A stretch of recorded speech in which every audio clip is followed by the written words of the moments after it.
Hello friends, once again welcome back to own YouTube channel learning need. और यहाँ पर जैसा कि जिसका बहुत ज़्यादा इंतज़ार था सभी को, उत्तर प्रदेश माध्यमिक शिक्षा सेवा चयन बोर्ड द्वारा एडवर्टाइजमेंट विज्ञप्ति निकाल दी गई है।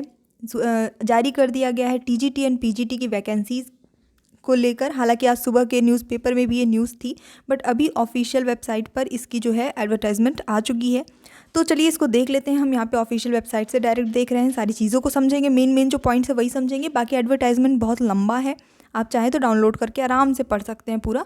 लेकिन जो मेन पॉइंट है, जो मेन पढ़ने की ज़रूरत है हमें, वो यहाँ पे मैं जल्दी फटाफट से मेंशन कर दूंगी आपको 2 मिनट में। तो पहले तो ये विज्ञप्ति है। विज्ञप्ति देखने में बस वही एक पेज का जो रहता है कि ये फिल करने हैं, इतनी सीट्स, इतनी वैकेंसीज़ हैं, ये लास्ट डेट है, एट्सेट्रा एट्सेट्रा, वो छोड़ देते हैं। टीजीटी पीजीटी का जो मेन एडवर्टीजमेंट है हम उसे देखते हैं। चलिए देख लेते हैं। ऑल राइट, तो चलिए यहाँ पे मैंने इसको डाउनलोड कर लिया है टीजीटी का। टीजीटी और पीजीटी दोनों के एडवर्टीजमेंट में बाकी बातें कॉमन हैं, कुछ चीज़ें बस वही, जैसे पदों की संख्या और ये सारी चीज़ें आपको अलग मिलेंगी। तो सबसे पहले तो हम यहाँ देख रहे हैं कि ऑनलाइन आवेदन करने की जो इस रजिस्ट्रेशन वाली प्रोसेस है वो आज से स्टार्ट हो जाएगी, 29 अक्टूबर 2020 से। शुल्क भी आप आज से ही जमा कर सकते हैं, मतलब डेट जो है वो आज की ही रखी गई है फ़िलहाल। हालांकि वो प्रोसेस तो करीब 24 आवर्स लेता है, उसके बाद ही होगा। इसके बाद फिर पंजीकरण की अंतिम तिथि जो है वो 27 नवंबर रखी गई, यानी करीब 1 महीना आपको यहाँ पे टाइम मिल जाता है। यही डेट्स पीजीटी के लिए भी हैं, टीजीटी के लिए भी हैं, ठीक है, कुछ अलग नहीं है। ऑनलाइन शुल्क जमा करने की जो अंतिम तिथि है वो भी 27 नवंबर है। लेकिन जो फाइनल सबमिशन है, आप जो क्योंकि 3 भागों में आप फॉर्म जमा करते हैं, हमारी यूपी में सारे फॉर्म 3 पार्ट्स में फिल किए जाते हैं, तो बिल्कुल फाइनल जो सबमिशन रहेगा वो 30 नवंबर तक आप कर सकते हैं। इतना आपको मिल जाता है टाइम। अब यहाँ पे हम देख लेते हैं पहले तो टीजीटी के लिए सीट्स कितनी है। तो नंबर ऑफ़ सीट्स जो है वो है 12,913 टीजीटी के लिए, विषयवार रहेंगी। इसके अलावा यहाँ पे अलग से आपको एक विवरण दे दी गया, अगर आप इस पर्टिकुलर किसी श्रेणी में आते हैं, अनारक्षित आरक्षित किस में हैं, बालक बालिका वर्गवार यहाँ पे आगे दिया रहेगा। अब पहले तो हम दिशा निर्देश सुन लेते हैं, क्योंकि वो मेन है। सबसे पहली बात कि आपको ऑनलाइन ही आवेदन करना है और किसी तरह से आवेदन नहीं स्वीकार किया जाएगा। जो पदों की संख्या है अभी जितनी दी है वो ठीक है, लेकिन घट या बढ़ सकती है। टीजीटी के लिए आपको एक विषय के लिए एक ही आवेदन स्वीकार किया जाएगा। हालांकि आप एक से अधिक विषय में अलग अलग आवेदन कर सकते हैं। अगर आपके मल्टीपल सब्जेक्ट्स हैं तो आप बिल्कुल अलग अलग आवेदन अलग अलग विषय के लिए कर सकते हैं, लेकिन एक सब्जेक्ट के लिए सिर्फ एक आवेदन। जो भी लैंग्वेज होगी, जो भी भाषा संबंधी प्रश्न पत्र होंगे वो उसी लैंग्वेज में होंगे, उसी भाषा में होंगे। जैसे हिंदी है तो हिंदी में रहेगा, संस्कृत है तो संस्कृत में रहेगा, अंग्रेजी है तो ये अंग्रेजी में ही रहेगा। इसके अलावा जो एक बहुत इंपॉर्टेंट पॉइंट है कि टीजीटी पद पर चयन मात्र लिखित परीक्षा के आधार पे होगा, यानी रिटन एग्ज़ाम पे के अनुसार होगा, ठीक है। अब यहाँ पे हम बहुत कुछ चीज़ों को देख लेते हैं। एक तो आपका ये जो 10% EWS वाला जो रिजर्वेशन है वो इसमें इस वैकेंसी में एप्लीकेबल होगा।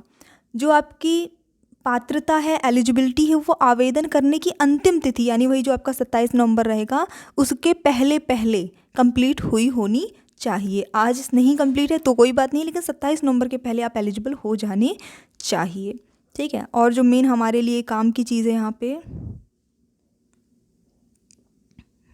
वो हो जाता है, ओके, ये इंपॉर्टेंट पॉइंट है आपके लिए कि ऑनलाइन आवेदन अंतिम रूप से सबमिट करने के पश्चात उसमें किसी प्रकार का संशोधन नहीं किया जा सकेगा। ये बहुत इंपॉर्टेंट पॉइंट है, क्योंकि गलतियां हो जाती हैं, फिर संशोधन नहीं होता तो आगे चल के दिक्कत होती है।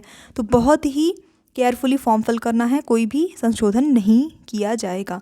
लिखित परीक्षा में कोई भी निगेटिव मार्किंग नहीं होगी, ये भी एक इंपॉर्टेंट पॉइंट आपके लिए हो जाता है। डर नहीं है, निगेटिव पॉइंट जो मार्किंग नहीं होगी, अच्छे से करके आना है, पेपर लग जाइए।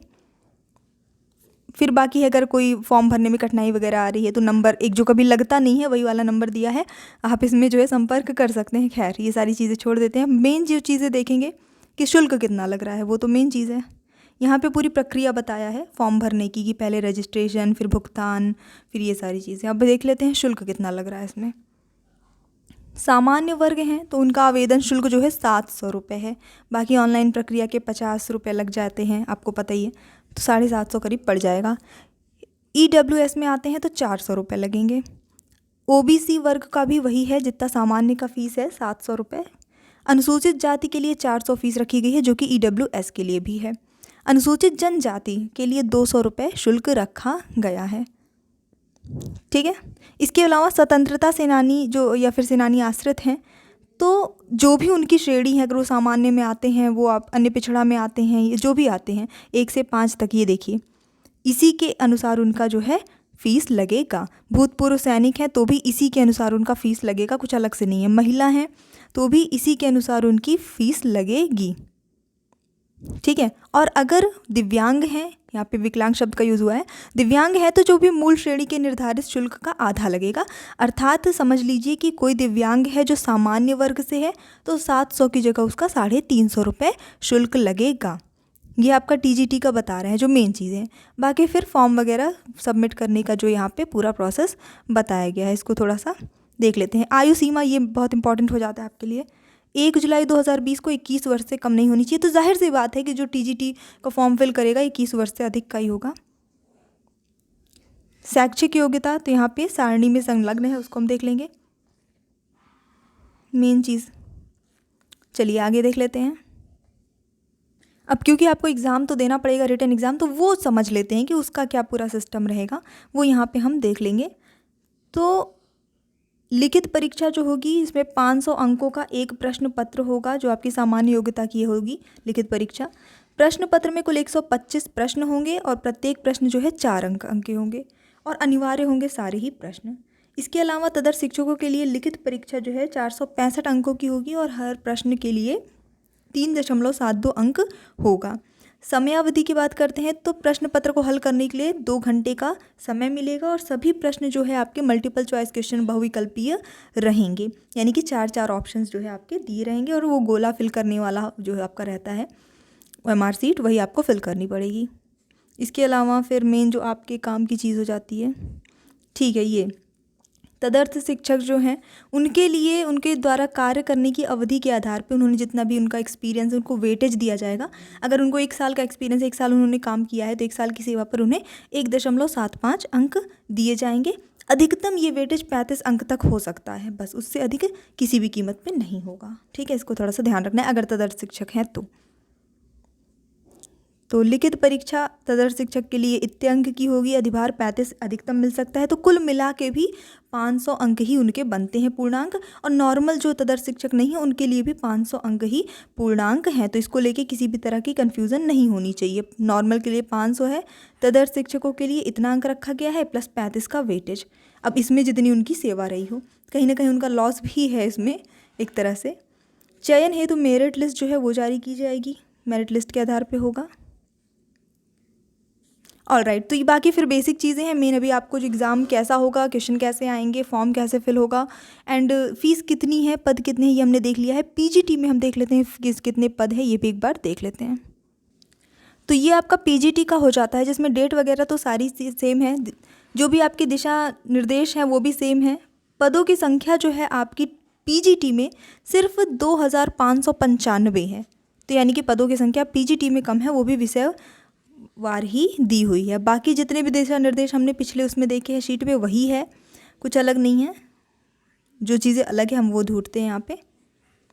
ओके, तो यहाँ पे आ जाते हैं। फ़ीस आप देख रहे हैं कि इसमें फ़ीस अलग है, तो ये हम थोड़ा सा देख लेंगे। सामान्य के लिए तो 700 ही है इसमें भी फ़ीस, लेकिन EWS जो कि 400 रुपये फ़ीस थी आपकी TGT की, PGT की 600 हो जाएगी। ठीक है। अन्य पिछड़ा वर्ग की 700 उसमें भी थी, इसमें भी है। अनुसूचित जाति की 400 उसमें भी थी, इसमें भी है। अनुसूचित जनजाति की 200 उसमें थी, इसमें भी उतनी ही है। बाकी सभी के लिए एक्स्ट्रा जो भी कैटेगरीज़ हैं उनके लिए वही चीज़ है कि इसी में से उनकी जो भी कैटेगरी फंस रही हो उसके अनुसार ही उनकी फ़ीस लगेगी। दिव्यांगों के लिए जो भी उनकी श्रेणी है उस श्रेणी में जितनी फ़ीस लग रही है उसका आधा फीस लगेगा, यानी कि सब कुछ बाकी सेम है। यही बस EWS का जो है फ़ीस यहाँ पे PGT के लिए बढ़ गया है, बाकी सारी चीज़ें सेम है। आप इसको चाहें तो बहुत डिटेल से पढ़ना चाहते हैं, वैसे जितनी भी इम्पॉर्टेंट जानकारी थी वो मैंने दे दी है। योग्यता क्या है, योग्यता बेसिकली आपको पता ही होता है, फिर भी यहाँ पे एक बार मैं डिस्कस कर देती हूँ। अब क्योंकि पीजीटी के लिए देखिए इंटरव्यू भी होता है ना, इंटरव्यू एक होगा, ये सबको पता भी है। कुछ बेसिक चीज़ें हम देख लेते हैं, समझ लेते हैं परीक्षा का जो भी रहेगा। तो लिखित परीक्षा के आधार पे उसका 85% अंक रहेगा। फिर इंटरव्यू का भी उसमें ऐड होगा, क्योंकि इसमें सिर्फ रिटन एग्ज़ाम नहीं है, तो इंटरव्यू के आधार पे 10% ऐड जो है उसमें किए जाएंगे। उसके बाद सामान्य ज्ञान के आधार पे, अब जो 10% होते हैं 10% रहेंगे, उसमें क्या है 4% सामान्य ज्ञान के आधार पे दिए जाते हैं। पर्सनैलिटी व्यक्तित्व परीक्षण के आधार पे 3% दे दिए जाते हैं। और अभिव्यक्ति की योग्यता जो है, एक्सप्रेस करने की योग्यता है, उसके आधार पे 3% दिए जाते हैं। इसके अलावा कुछ विशेष योग्यताएं अगर हैं तो 5% अंक उसके आधार पे भी दिए जाते हैं। जैसे अगर कि डॉक्टरेट की उपाधि रखे हैं तो 2% उसका फ़ायदा मिल जाता है।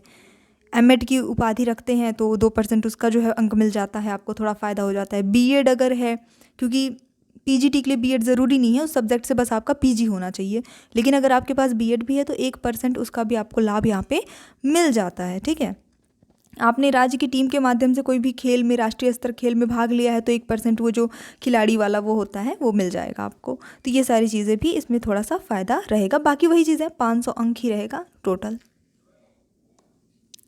ओके, ये सारी चीज़ें हम देख चुके हैं। मल्टीपल चॉइस क्वेश्चंस रहेंगे, 500 अंक रहेंगे। तदर्थ शिक्षकों के लिए वेटेज रहेगा, यही सारी चीज़ें हैं। तो आप बहुत ईजिली इसको जाके डाउनलोड कर लीजिए और फटाफट से सारी जो भी इंपॉर्टेंट इसमें इन्फॉर्मेशन थी वो मैंने आपको दे दी है। और ज़्यादा डिटेल से देखना है या आप किसी स्पेशल कैटेगरी में आ रहे हैं, कोई स्पेशल सिचुएशन में हैं, तो वो सारी ही डिटेल्स आपको इन विज्ञप्तियों में मिल जाएगी। पसंद आई हो, आगे भी जो भी अपडेट्स चाहिए तो उसके लिए चैनल को सब्सक्राइब ज़रूर कर लीजिएगा। So thanks for watching, keep studying and bye bye.